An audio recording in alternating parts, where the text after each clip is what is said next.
Good evening, everyone, and welcome to Liberty.me Live. I'm Mike Reed, and this is Scotch and Scholars. Our guest tonight is Troy Lanigan. He's the president and CEO of the Canadian Taxpayers Federation. But you've got to know that Troy has a sidekick this evening. He's with Liz Halwage, the Liberty.me ambassador. Say hi, Liz. Hey, how's it going, guys?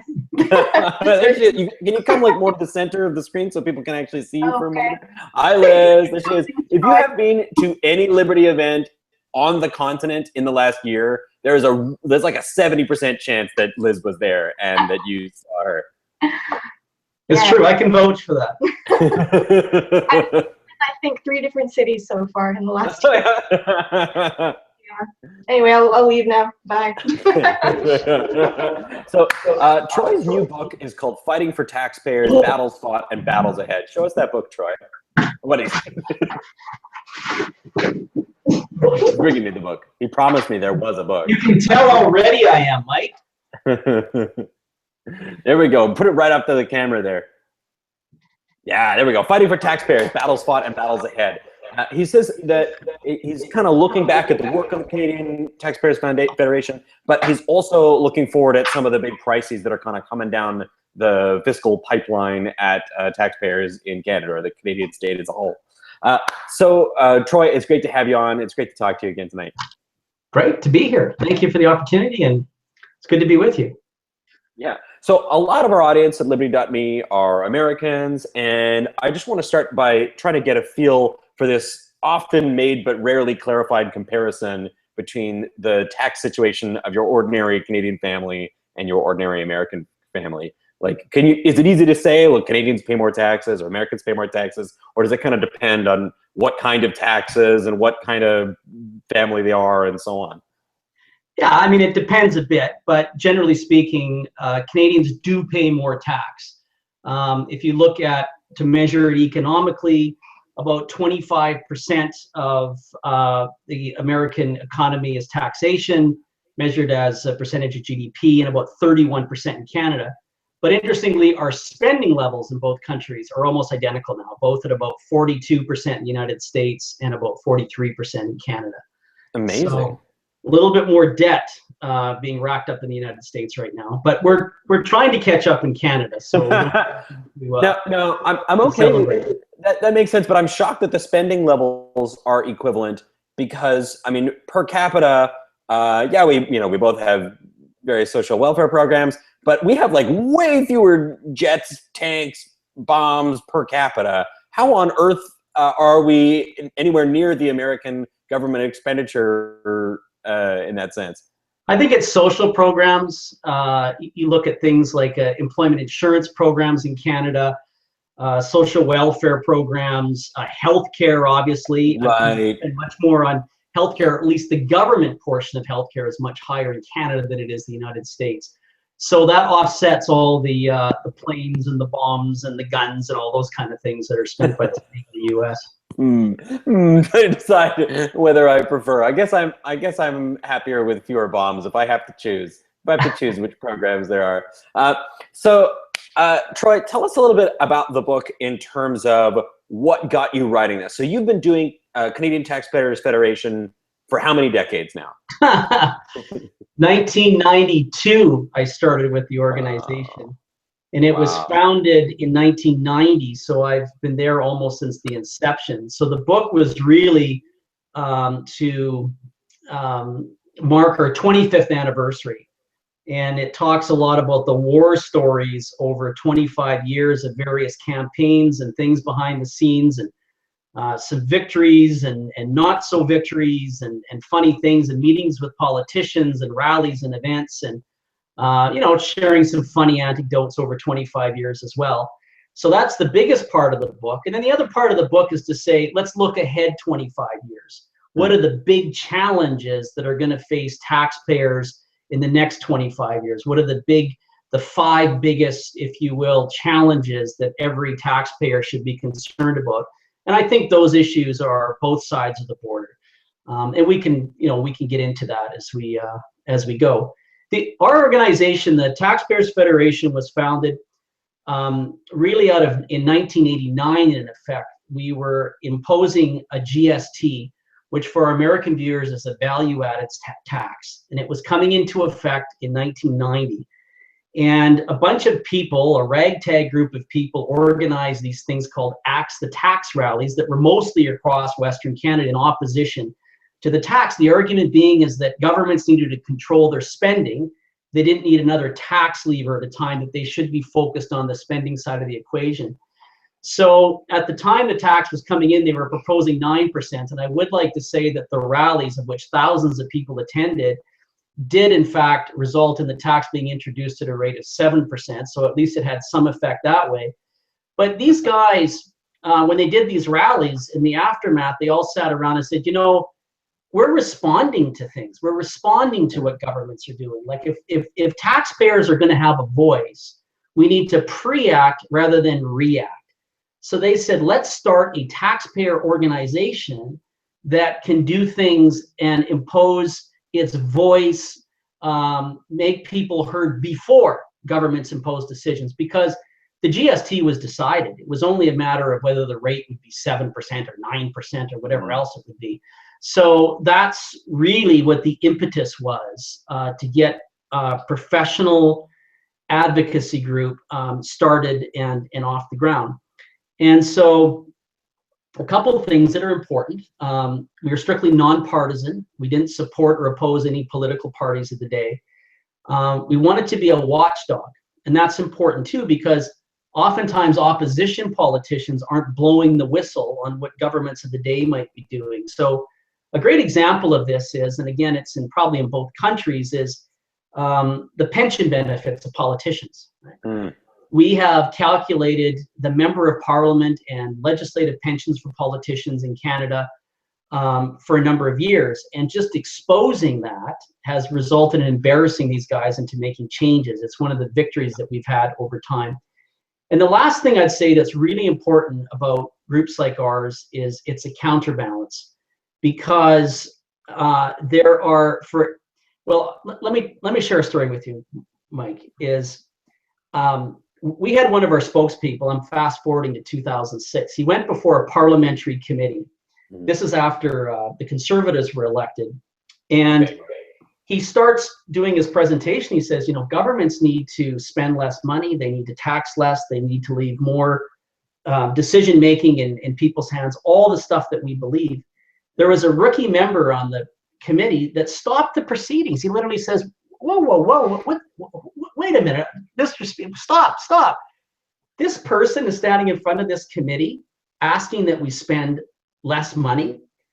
And he went on to point out that, you know, the last, whatever it was, number of speakers, 150 speakers that have been before this committee, every single one of them had been asking to spend more.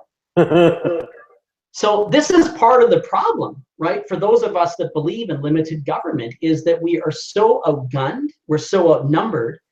You know, for every group that's saying spend less, like ours, there's 150 before or after us that are saying spend more and more and more. So, you know, we want to be a counterbalance. And I think that's what the founders envisioned, and is what we continue and try to do today in our own way, as do similar groups in the United States that do this kind of work that we do. Okay, let's talk for a moment about this sort of ecosystem or the division of labor among organizations in terms of advocacy groups who are pushing policy in certain directions and think tank groups. Right. So yeah, there's a lot of think tank groups in both countries. I think of Cato Institute and Heritage, probably the best known ones in the United States. In Canada, you know, the Fraser Institute, Montreal Economic Institute. So these are think tanks that are pushing out ideas, reports, really good and meaningful work. They're limited though with what they can do with that, right? You can't necessarily push the recommendations forward in order to see them through legislatively or implemented as public policy. So they can put them out there. So we often use the term think tanks and do tanks, but I actually like another term that think tanks and attack tanks. So we're more of an attack tank because we're not charitable. So we're not a foundation or an institute. So if someone donates $50 to us, they donate $50 to us. But that, under the law, allows us to have a lot more freedom to organize petitions, to organize events, to bring in speakers, to get in front of politicians and say, look at this, let's do it, let's make this change, and to go after them in much more aggressive ways. One of the best examples, and one of the campaigns we've had a lot of success with in Canada, is the National Debt Clock. I'm sure you've seen it. A lot of people in Canada have seen the National Debt Clock. A think tank might do a really good report that shows what the debt is, all the implications, etc. We're the guys that then take that number, jam it into a gigantic, enormous 12-foot clock by 8.5 feet high, and drive it across the country into dozens of communities and hold events to say, look at what these jokers are doing with our future, right? So that's a great example of how a think tank and an attack tank might complement each other.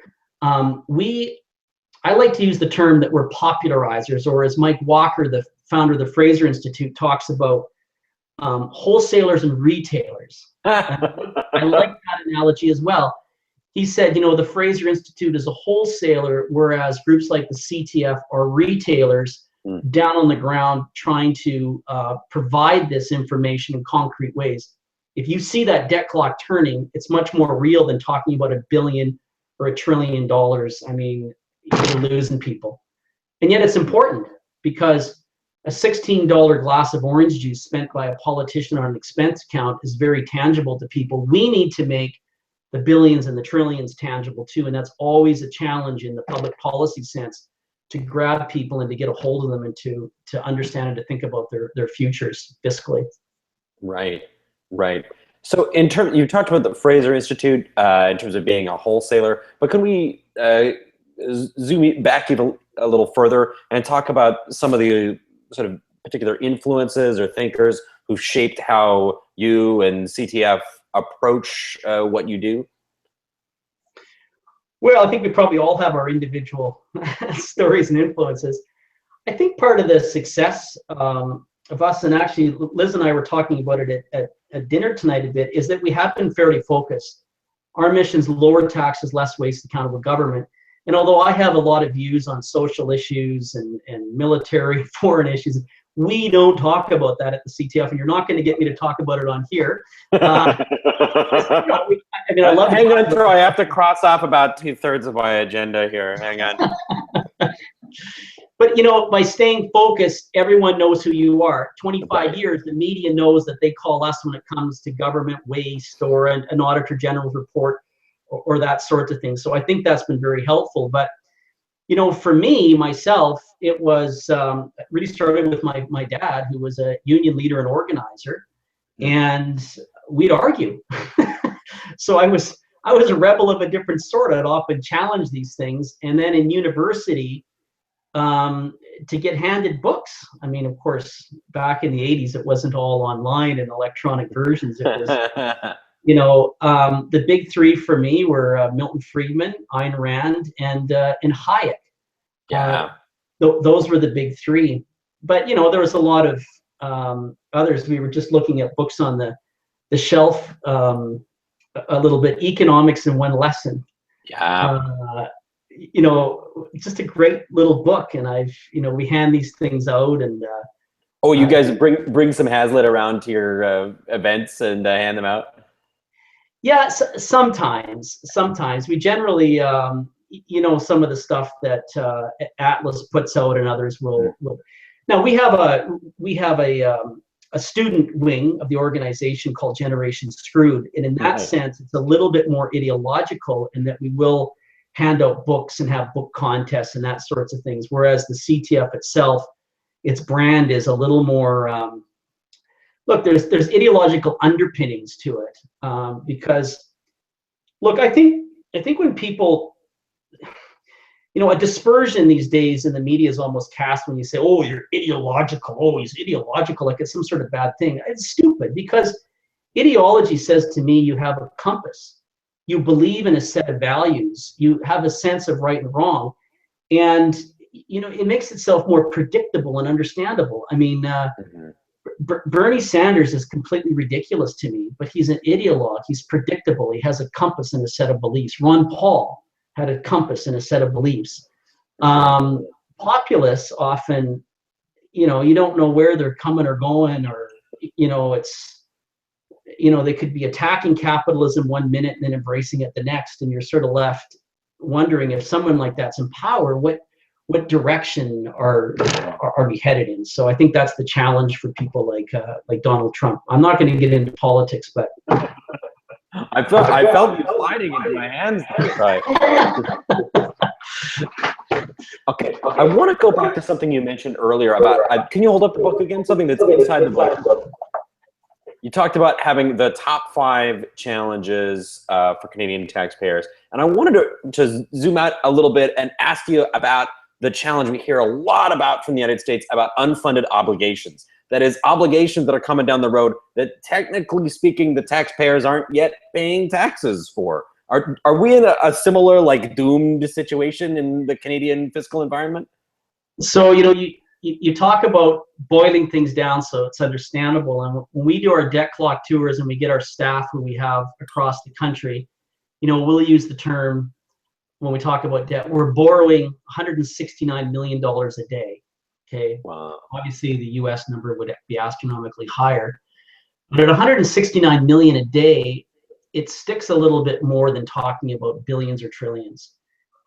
And the problem is that we're just talking about the accumulated deficits, the amounts that governments are overspending each year. Right. But that's only a fraction of it. You know, if you include all of what's called the unfunded liabilities, the number is significantly larger. And that's the real challenge, is that, you know, in the 1970s, there was 7.8 people working per one retiree. Well, now the number is, you know, by the late 2020s, we're looking at 2.7 people working for everyone. Well, it doesn't take rocket science that as there's fewer people working and more people receiving benefits in retirement, that you have, you know, you have constraint there, right? And especially in Canada, where you have single payer healthcare, where you have social security programs and all these other things, the burden that's being handed the next generation is astronomical. Another thing that Liz and I were talking about at dinner is we need to do the generational accounts in this country. They're done in the United States by academics and even by the Congressional Budget Office.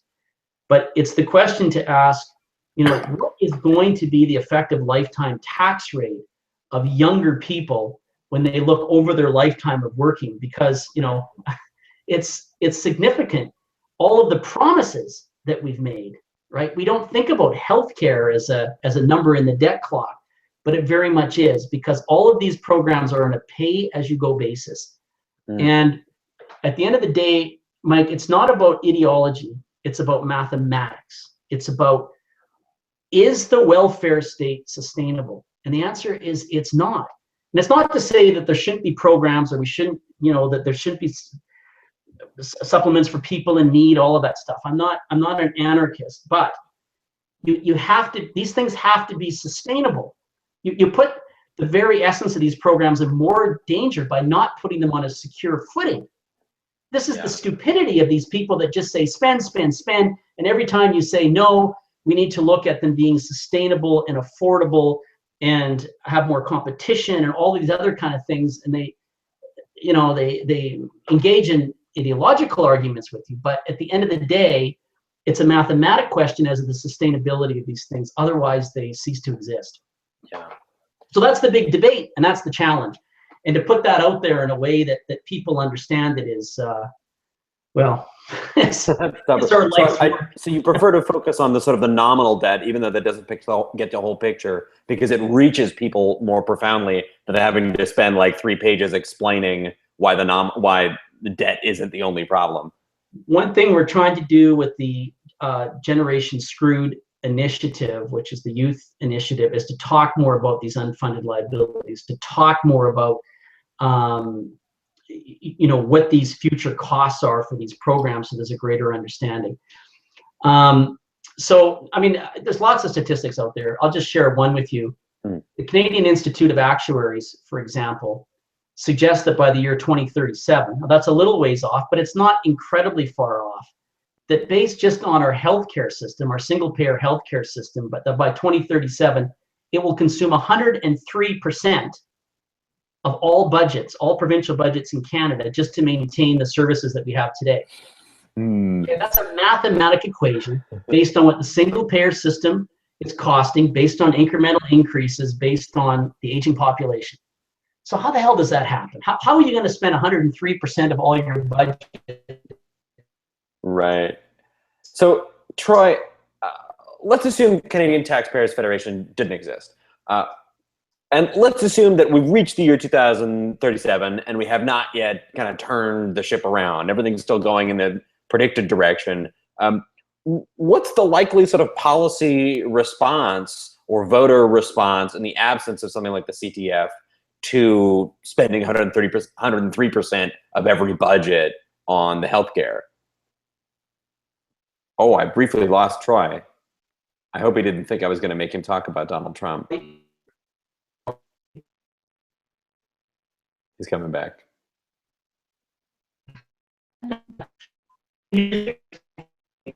You're almost back, Troy. Give it one more moment. Okay, try it again, Troy. You didn't let Liz didn't kick the power bar, did she?